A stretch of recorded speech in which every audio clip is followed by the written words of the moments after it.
ഇന്ന് നമുക്ക് soya chunks ഉപയോഗിച്ചിട്ട് ചെയ്യാൻ പറ്റിയ നല്ല ടേസ്റ്റി ആയിട്ടുള്ളൊരു റെസിപ്പി നോക്കാം. സോയ ചങ്ക്സ് മസാല റോസ്റ്റാണ് ഉണ്ടാക്കുന്നത്. ഈ ഒരു മസാല ഉപയോഗിച്ചിട്ട് നമ്മൾ പുട്ട് കൂടി റെഡിയാക്കി എടുക്കുന്നുണ്ട്. അപ്പോൾ ആദ്യം നമുക്ക് സോയ ചങ്ക്സ് മസാല റോസ്റ്റ് എങ്ങനെയാണ് ചെയ്യാൻ നോക്കാം. ഞാനിവിടെ എടുത്തിട്ടുള്ളത് 200 ഗ്രാം സോയ ചങ്ക്സ് ആണ്.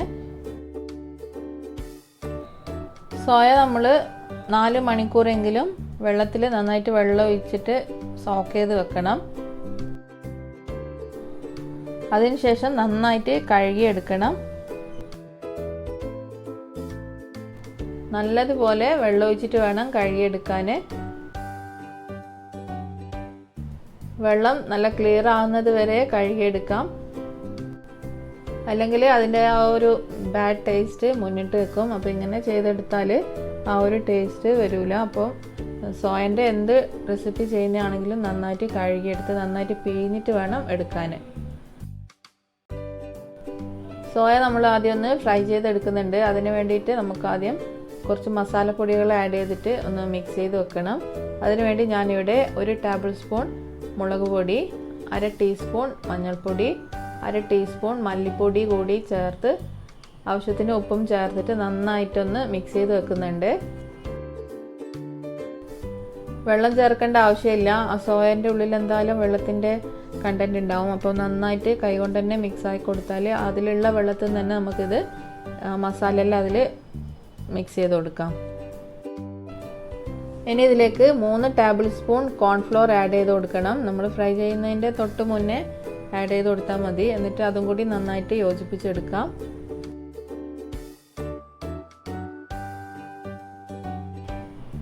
നമുക്കിനി ഇത് ചൂടായ എണ്ണയിലിട്ടിട്ട് ഫ്രൈ ചെയ്തെടുക്കാം. കൂടുതൽ എണ്ണ ഒഴിച്ച് കൊടുക്കണ്ട. നമ്മൾ എത്ര എണ്ണ ഒഴിച്ച് കൊടുക്കുന്നോ അത് മുഴുവനും ഇത് കുടിക്കാൻ ചാൻസ് ഉണ്ട്. അതുകൊണ്ട് കുറച്ച് എണ്ണ ഒഴിച്ച് കൊടുത്തിട്ട് നമുക്കിത് ഫ്രൈ ചെയ്തെടുത്താൽ മതി.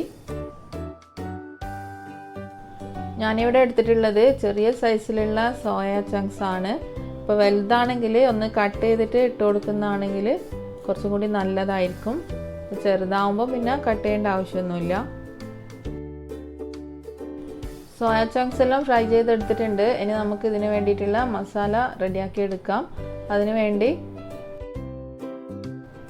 ഞാനിവിടെ 1 ടീസ്പൂൺ ഇഞ്ചി, 1 ടീസ്പൂൺ വെളുത്തുള്ളി ചോപ്പ് ചെയ്തത്, പിന്നെ 4 മീഡിയം സൈസിലുള്ള തക്കാളി എടുത്തിട്ടുണ്ട്, പിന്നെ ഒരു 3 ഉള്ളിയും കൂടിയും ചോപ്പ് ചെയ്ത് വെച്ചിട്ടുണ്ട്, പിന്നെ കുറച്ച് കറിവേപ്പില വേണം, 5 പച്ചമുളക് കട്ട് ചെയ്ത് വെച്ചിട്ടുണ്ട്, പിന്നെ കുറച്ച് മല്ലിയില. ഇത്രയും ഇൻഗ്രീഡിയൻസ് ആണ് ആവശ്യമുള്ളത്.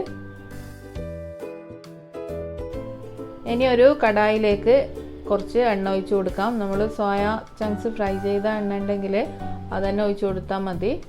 വേറെ എണ്ണ എടുക്കേണ്ട ആവശ്യമൊന്നുമില്ല, അതന്നെ മതി. അതിലേക്ക് അത് നന്നായിട്ട് ചൂടായി വരുമ്പോൾ അതിലാദ്യം ഇഞ്ചിയും വെളുത്തുള്ളിയും പച്ചമുളകും കൂടി ഇട്ടിട്ട് ചെറുതായിട്ടൊന്ന് മൂത്ത് വരുന്ന സമയത്ത് കട്ട് ചെയ്ത് വെച്ചിട്ടുള്ള ഉള്ളി ഇട്ട് കൊടുക്കാം. ഉള്ളി നന്നായിട്ട് വാട്ടിയെടുക്കണം. ആവശ്യത്തിന് ഉപ്പും കൂടിയും ചേർത്തിട്ട് നമുക്ക് ഉള്ളി നന്നായിട്ടൊന്ന് വാട്ടിയെടുക്കാം.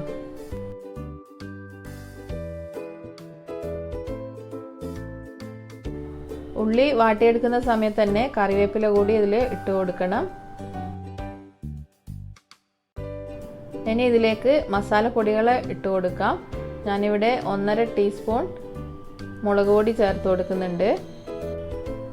പിന്നെ വേണ്ടത് 1/2 ടീസ്പൂൺ മഞ്ഞൾപ്പൊടി, 1 ടീസ്പൂൺ മല്ലിപ്പൊടിയും കൂടിയും ചേർത്ത് നന്നായിട്ടൊന്ന് മൂപ്പിച്ചെടുക്കണം.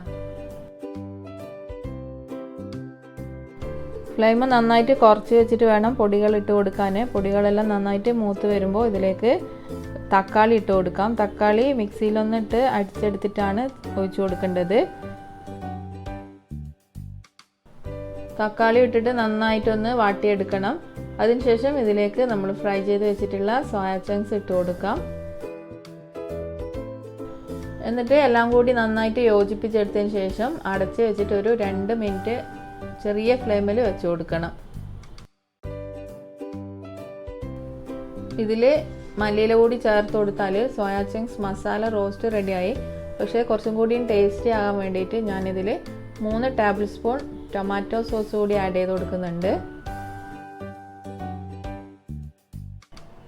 ടൊമാറ്റോ സോസ് ചേർത്ത് കൊടുത്താൽ വേറെ തന്നെ ഒരു ടേസ്റ്റ് ആയിരിക്കും. അപ്പോൾ സോസ് ഉണ്ടെങ്കിൽ എന്തായാലും ആഡ് ചെയ്തിട്ട് ഇതുപോലെ ഒന്ന് ട്രൈ ചെയ്ത് നോക്കണം. ഇനി കുറച്ച് മല്ലിയില കൂടി ഇട്ട് കൊടുത്തിട്ട് നമുക്ക് നന്നായിട്ടൊന്ന് യോജിപ്പിച്ചെടുക്കാം.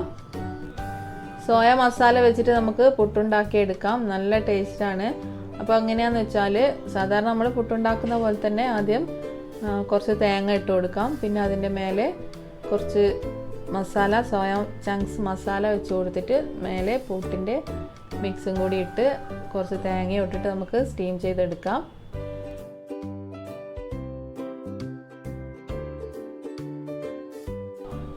പുട്ടിലുണ്ടാക്കിയിട്ട് നമ്മൾ ഇതുപോലെ പുട്ടുണ്ടാക്കിയിട്ട് കഴിക്കുമ്പോൾ പുട്ട് വേറെയും സോയ ചങ്ക്സ് വേറെയും കൂട്ടിയിട്ട് കഴിക്കുന്നതിലും വേറെ തന്നെ ഒരു ടേസ്റ്റാണ് ഇങ്ങനെ ചെയ്താൽ. സാധാരണ നമ്മൾ ഇറച്ചിപ്പുട്ട് പിന്നെ അതുപോലത്തെ കൊഞ്ചം വെച്ചിട്ട് ഇങ്ങനത്തെ പുട്ടെല്ലാം ചുടലുണ്ട്. പക്ഷെ സോയ ചങ്ക്സ് മസാല വെച്ചിട്ട് പുട്ടധികം ഉണ്ടാക്കാറില്ല. അപ്പം സോയ ചങ്ക്സ് മസാല ഉണ്ടാക്കിയാൽ എന്തായാലും ഇതുപോലെ പുട്ടിനും കൂടി ഒന്ന് ട്രൈ ചെയ്ത് നോക്കണം.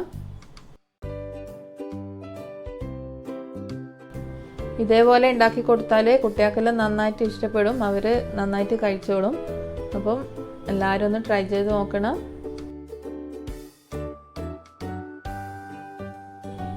നിങ്ങളെല്ലാവരെയും സപ്പോർട്ട് എപ്പോഴും അലാമി കിച്ചൻ ഉണ്ടാവണം. ഇൻഷാ അല്ലാഹ് അടുത്ത നല്ലൊരു വീഡിയോയിൽ കാണാം.